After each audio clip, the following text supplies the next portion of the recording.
What's good, YouTube? It's your boy D-Real.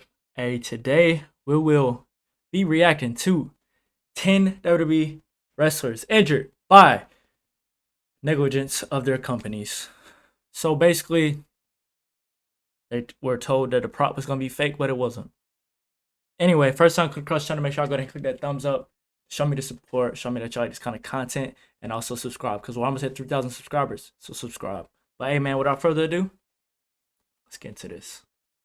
Whilst it's up to wrestlers themselves to keep each other safe in the squared circle, it's also up to wrestling companies to ensure that the wrestlers are safe and the risk of injury or harm is as small as humanly possible. Over the years, top wrestling companies have missed the mark in terms of keeping wrestlers safe, and this has resulted in some rather severe injuries taking place. Join us now as WrestleMania looks at 10 times a wrestler Facebook credible. Is synonymous with the game Triple H, but what a strong portion of fans don't know up until 2001, specifically WrestleMania 17, is that Triple H used a fake sledgehammer. The reason for the change was due to an accident during Triple H's match with The Undertaker. As Taker was about to perform the last ride on Triple H, the game used a sledgehammer as a weapon. However, this prop malfunctioned, resulting in the dead man receiving a brutal cut on the face. It's commonly believed that the sledgehammer had a pre-existing sharp edge on the wood, which should have been checked before the weapon was authorized to be used in the match. Whilst not a life-altering injury like some of the injuries on this list, this was an incident that should have been avoided. Number 9. Jake the Snake Roberts. Speaking of WWE props malfunctioning, this was the case during the build to WrestleMania 3. Jake the Snake Roberts had just turned babyface and he was about to embark on a feud with the Honky Tonk Man. The feud between the two would escalate on an episode of The Snake Pit where Roberts would be laid out by a guitar shot. Oh my WWE gosh. decided to use a real guitar instead of a prop one, meaning that Roberts seriously hurt his neck as a result. Man, none of that Roberts mess would hurt. later reveal that this was the beginning of his problems with addiction medication as he was in so much pain. There have been claims over the years that the real guitar was gimmicked in a way which would cushion the blow, but Roberts' long-term damage from the guitar shot are a clear indication that whatever WWE did didn't work. Now, the guitar was actually bought by Pat Patterson's partner at the time, who believed that Vince would want a high-quality guitar, hence the way you couldn't even see it crack when it hit Jake Roberts' neck. Number 8. AJ Styles. WrestleMania sets are traditionally extravagant and grand, but the WrestleMania 38 set resulted in one of WWE's top stars, AJ Styles, receiving a serious gash on his face. As AJ Styles made his entrance for his match against Edge, AJ walked straight into the enormous star that WWE had placed on the entranceway. The cut was rather deep and it could have seriously impacted the match as WWE have a strict no blood policy. According to SmackDown commentator Pat McAfee, due to AJ's injury, WWE producers had to inform talent that they needed to watch where they walked upon making their entrance. What do you mean? This is something that should have been worked out when designing and implementing the set. What do you mean he walked into the star? Believed that the star-shaped symbol wouldn't result in any issues. How did he walk into Number that? 7. We believe that this is How did he walk into that? Talent that they needed to commentator Pat matches WWE. That's mad space. The cut was AJ walked straight into the enormous star that WWE had placed on the entranceway. The cut was rather deep and it could have seriously... I think that's AJ's fault, bro. How do you... The entrance is that big and you walk into the star? Bro, no. That's his fault. ...impacted the matches. WWE have a strict no blood policy. According to Look. SmackDown... Look at all this space.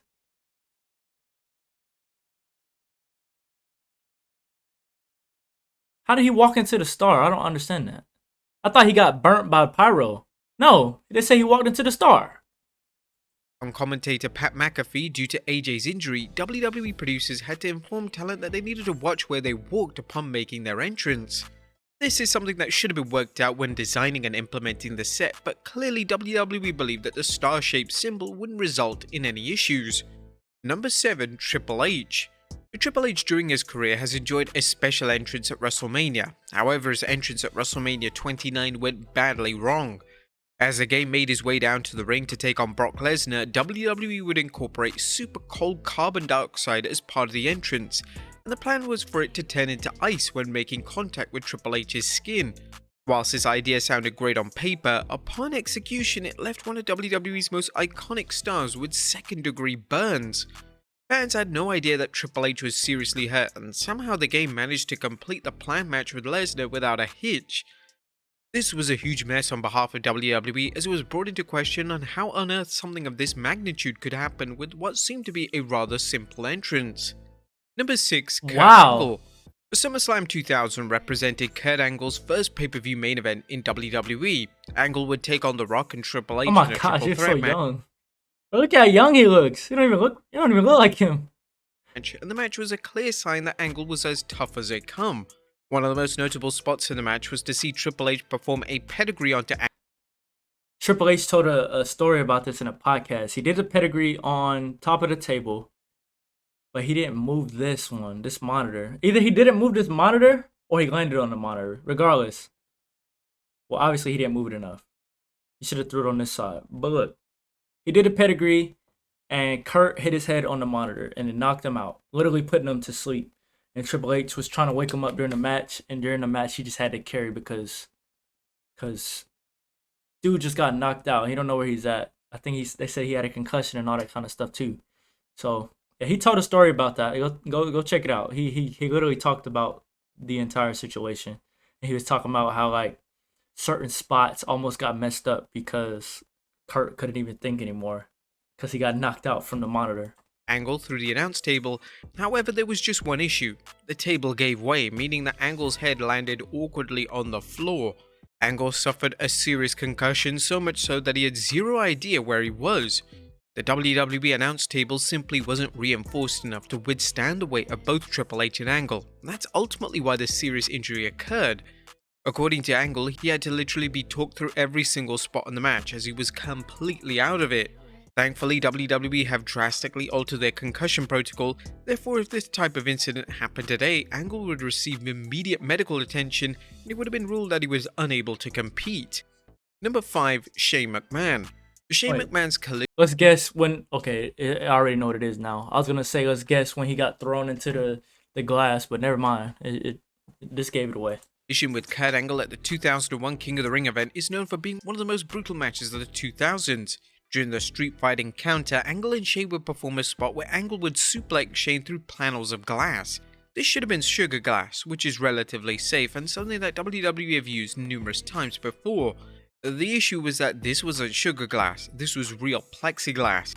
A member of the WWE production crew had somehow accidentally implemented the wrong type of glass for the match. Shane was seriously hurt following the incident and needed over 50 stitches. The brutality on display was so bad that Vince McMahon almost stopped the match so his own son could receive medical assistance. Number 4. The British Bulldog. The WCW run of the British Bulldog was an absolute disaster. Firstly because WCW seemingly had no idea what to do with him, and secondly because Bulldog suffered a career-altering injury due to no fault of his own. During the opening match at the Fall Brawl pay-per-view in 1998, Bulldog would team with Jim Neidhart against the Dancing Fools, and this was when Bulldog's injury would occur. Whilst taking bumps in the match, Bulldog landed twice on a trapdoor which had been set up underneath the ring canvas. The trapdoor was to enable the Warrior to make a special entrance during the main event.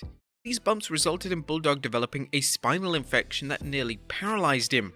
Bulldog was then forced to spend 6 months in hospital, and whilst recovering, Bulldog received a FedEx informing him of his WCW release. This was one of the worst examples of company negligence, and WCW had no remorse whatsoever for the Bulldog's injuries. Number 3. Nikki Bella. Neck injuries are one of the most serious injuries a wrestler can suffer, and in 2016, Nikki Bella was forced to undergo surgery due to extensive damage on her neck. According to Nikki in her memoir, WWE were rather negligent in how they approached Nikki's injury. She revealed that WWE insisted that the MRI wouldn't show anything substantial, despite Nikki being in an immense pain. Nikki added, "I asked for an MRI, but they told me that it wouldn't show anything. They had no answer when I explained that my legs were going numb and giving out on me in matches, that I could only lie down in bed for a few hours at a time. Finally, I had an MRI. It was in Austin, Texas, and I was backstage. A doctor came up to me to say, 'Just so you know, we're not going to find anything.' I would have given anything for that to be true. I was really frustrated because I felt if I were a male superstar, I'd be getting radically different treatment instead of being instructed just to sit at home and pray." Thankfully, Nikki listened to her own body and was able to get the surgery and subsequent treatment she badly needed. Number 2. The Undertaker in 2010. The legendary Undertaker is well established for being one of the most respected names in wrestling. Throughout his career, 2010. Was this the Shawn Michaels match when he landed on his head? Was that this? I don't think so. Rare Let's see. Undertaker Let's would see. work Let's through see. injuries and sickness as he was a conscience of WWE. He believed that he always needed to put on a performance for the fans. However, in Oh, the pyro. 2010, the dead man suffered an injury which was down to sheer incompetence on behalf of WWE. The dead man's iconic pyro malfunctioned during his entrance at the Elimination Chamber pay-per-view. The Undertaker would suffer first and second degree burns, and his hat and coat were virtually destroyed. The burns were so painful that the Undertaker had to apply cold water whilst in the chamber pod. It is believed that the individual responsible for Undertaker's pyro was fired with immediate effect, and according to the dead man, he had given a prior warning to the individual weeks prior as the pyro was seemingly getting too close to the Undertaker's body. And number 1, CM Punk.